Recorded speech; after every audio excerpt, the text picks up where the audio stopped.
Hello everyone, and welcome to our podcast. Here I have Sargam, Sita, and Gurlin. Can you guys give an introduction by yourself? Hi, my name is Sargam Giri. Hi, I'm Sita Paul. Hi everyone, I'm Gurleen Kaur. So, Today the topic is the understanding contemporary Australian families, implications for early childhood education. Today in this podcast, we everyone will discuss about how families in Australia are changing and why understanding family diversity is important for early childhood educators. So before we begin, I'd like to ask everyone a question when we hear the word family, what comes to your mind?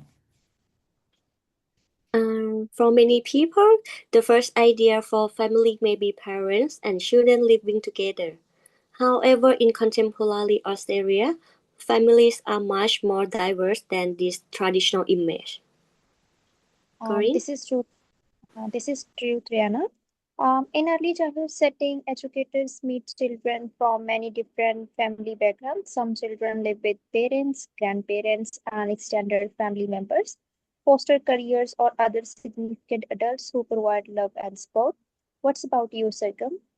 So, this shows that family is not only based on biological connections, family can also be created through relationships of care, emotional support, trust, commitment, and belonging.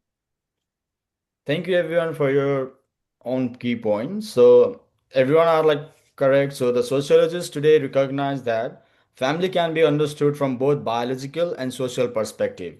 So from a biological perspective, family may involve in relationship through birth, genetics, or legal connections. However, from a social perspective as well, family includes people who provide care, protection, emotional support, and a sense of belonging, even when they are not biologically related. According to the Australian Institute of Family Studies 2023, Australian families are becoming increasingly diverse, and children's well being is strongly connected to positive and supportive relationships. So, would we say that Charles' family is not only the people they are related to biological, but also the people who play an important role in their life? Yes, exactly, Tiana. For example, a grandparent who provides daily care, a foster carer, or a close family friend may become a significant person in a child's life. This broader understanding of family is very important for early childhood educators because educators need to recognize and respect the relationships that are meaningful to each child. Australian society today includes many different family structures. Also, the Australian Bureau of Statistics 2021 also indicates that the nuclear families, single parent families, blended families, extended families, same sex parent families, kinship families, and chosen families. Prasad, I think it is important to mention Aboriginals and Torres Strait Islanders' perspective of family as well. Family can extend beyond parents and siblings and include grandparents, aunties, uncle, and community members. Yes, exactly. And also the SINAC 2023 also highlights that Aboriginal and terrestrial islander children often grow within strong kinship networks where caregiving opportunities are shared across families and communities. These relationships support children's identity, culture, and sense of belonging. Another important example is multicultural families. Many families maintain strong connections with their cultural traditions, languages, and extended family networks. So these connections provide children with security and identity. So, this shows also family why educators should avoid making assumptions about families. Every family has different strengths and experience. Yeah, that's right. Instead of asking whether a family looks traditional or different, educators should focus on whether children experience care, safety, respect, and belonging matters. This aligns with the early years learning framework version 2.0 that's also mentioned in Australian Children Education and Care Quality ESICWA 2022 states that which recognizes family as children's first and most influential educators. The framework highlights that children develop their identities through relationship, cultures, and connections with others. To conclude this section, contemporary sociology shows that there is no single definition of family. Families are diverse and are shaped by relationship, care, and belonging. Now, I like to turn with Tiana to discuss about the different family structures and parenting style and how they influence children's development. Tiana? Thank you, Prashan. As we discussed, Australian families are diverse, and each family structures provide children with different experiences, relationships, and form of support. One important point is that children's outcomes are not determined by family structure alone. Instead, the quality of relationships within the family play a significant role in children's development, Berg 2023. For example, single parent families may experience challenges such as financial pressure or limited support, but children can still develop positively when they have strong emotional relationships and supportive environment. Bowen 1978. That is an important point, Tiana, because Mhm. sometimes society focuses too much on the structure of a family rather than the quality of care children receive. Exactly. Another example is blended families. Blended families may include step parents, step siblings, or children from previous relationships. This family demonstrate that strong relationships can develop through commitment and shared experiences. Extended families are also common in Australia. Grandparents and other relatives often play important roles in raising or supporting children. Choosing families are another example. These are relationships based on emotional connection, friendship, and mutual support rather than biological relationships. Hodge and McCarran, 2022. So, how do educators respond to these different family structures in practice, Tiana? Educators need to create inclusive environments where every family feels respect. This can include representing different family types in books, activities, displays, and conversations with children. Educators should also communicate with families to understand children's experiences rather than making assumptions. Along with family structures, parenting styles can influence children's development. From in 1967 research identified different parenting styles, include authoritative, authoritarian, permissive, and uninvolved parenting. The authoritative style combines warmth with clear boundaries. Children often develop confidence, independence, and self-regulation because they experience both support and guidance. The authoritarian style focuses strongly on rules and obedience, with less emotional responsiveness. The, mis- the permissive style provides warmth but fewer boundaries, while uninvolved parenting involves limited emotional support and guidance. However, educators must understand that parenting practices are influenced by cultures, values, and family circumstances.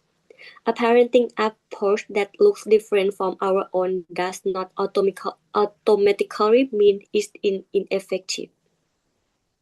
That is a valuable point, Diana, because educators work with families from many cultural backgrounds. Yes, professional educators should approach families with respect, curiosity. Instead of judging parenting practices, educators should ask questions and learn from families. For example, what values are important to your family? How do you support your child learning at home? Or what can we learn from your family experiences? This conversation help create strong relationship between family and early childhood services. A sequel emphasized that collaborative relationships with family are essential because family provide important knowledge about children's strengths, interests, and needs from Article 2022 and understand family structures and parenting practices allow educators to provide more meaningful support for children. And then next, Rakam will explain how Bronfenbrenner's bioecological theory and Maslow's hierarchy of needs help us understand children development within family community context. So, thank you, Diana. Theories can help educators understand why children behave, learn, and develop in different ways. The first theory we will discuss is Bronfenbrenner bioecological theory. So, Bronfenbrenner 1979 proposed that children develop through interactions between themselves and their surrounding environments. This theory includes five systems: microsystem, mesosystem, exosystem, macrosystem, and chronosystems. So the microsystems includes that the child's immediate relationships such as family members, educators, and friends, and the mesosystems refers to the connections between these environments. For example, when educators communicate with families and work together to support a child. Sorry to interrupt, Sargam, but I have a one question that comes Yeah. to my mind. So, if a child's family and educators have a strong relationship, this can be positively influence the child or not? What do you think? Exactly. Strong partnerships create consistency between home and early childhood settings. The ecosystem includes external influences that affect children's eye indirectly, such as parents, workplace, or community services. The macrosystem includes broader cultural values, laws, and social beliefs. The chronosystems recognize that children's experiences change over time, such as moving homes, family separations, or major life events. This theory is important because it reminds educators not to view children's behavior separately from the environment. For example, if a child becomes quiet or withdrawn, educators should consider possibly influences such as family changes, cultural transitions, or community experiences. So the second theory I have is Maslow hierarchy of needs. Maslow 1943 suggested that people need certain needs meet before they can reach their full potentials. These needs include psychological needs, safety, love and belonging, esteem, and self actualization. In early childhood education, this theory highlights that the importance of children's well being. A child who feels unsafe, angry, or disconnected may struggle to participate in learning experiences as well. So, Maslow remind educator to look behind children behavior. Yes, instead of only asking why is that child behaving like this, educators should ask what need might this child be communicating. So I'll give you an example. So a child who is experiencing family stress may need additional emotion supports and secure relationship before engaging confidently in their learnings. So when we combine Bronfenbrenner and Maslow, we understand that children's development depends on both their environment and their emotional needs. Bronfenbrenner helps educators understand the importance of relationships and social context. Meanwhile, Maslow highlights that the importance of safety, belonging, and well-being as well. So together, these both theories support a holistic approach to early childhood educations. Now, Gurleen will discuss how educators apply these ideas in their professional practices. Thank you, Satam. The role of an early childhood teacher is not only to support children's learning, but also to build a respectful partnership with families and communities. In contemporary Australia, educators work with families from many cultural, social, and family backgrounds. Therefore, educators must recognize and respect diversity. The Early Year Learning Framework version 2.0 Department of Education 2022 states that families are children's first and most influential educators. This means educators should work collaboratively with families and value their knowledge. Sorry to interrupt. As you discuss about the roles of an early childhood educators in the early childhood settings, what are the some ways that educators can create like more partnership among the families and the childrens? That's a good question.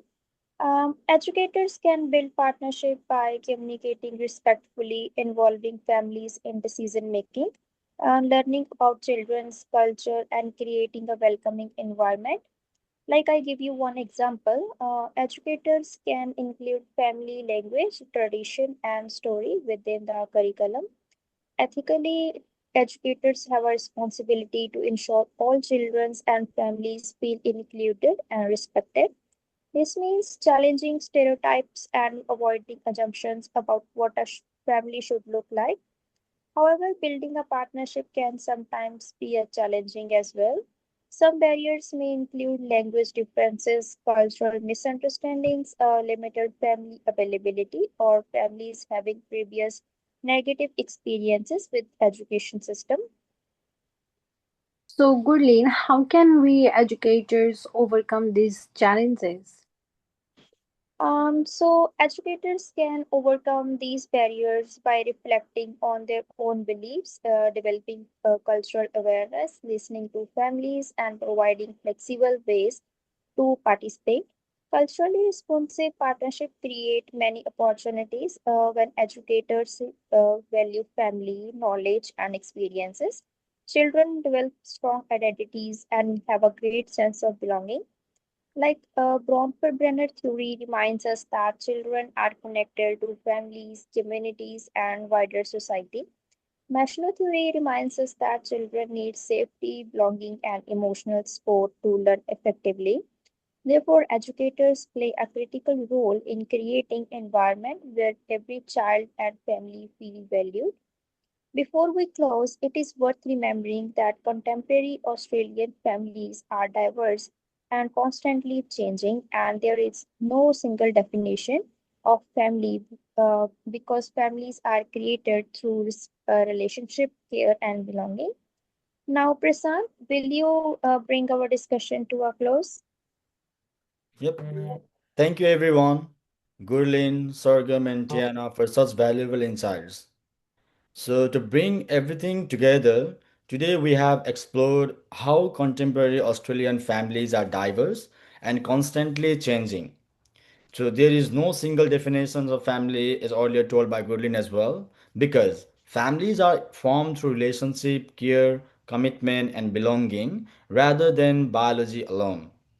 We looked at the many family structures found across Australian communities, including nuclear, single parent, blended, extended, and chosen families, as well as the strength of Aboriginal and Torres Strait Islander kinship systems and multicultural family network. We also consider how Bronfier's biological theory and Maslow hierarchy of needs helps us understand that a child's development is shaped by the relationships, environments, and needs, reminding us to look beyond behavior in the story behind it. Finally, we reflected on the critical role of early childhood educators in building genuine, culturally responsive partnerships with families because families remains children's first and most influence educators. What do you think? Is the families are the most and first child's like educators of the children or not? Yeah, Yeah. Yes. So yeah. Yeah. yeah. So for everyone as well who is studying or working in early childhood education, so our key message is simple. From our whole group, approach every family with curiosity rather than judgment, and every child with the understanding that their sense of safety and belonging begins with the relationship around them. So thank you everyone for watching our podcast. The topic is the topic was understanding contemporary Australian families, implications for early childhood education.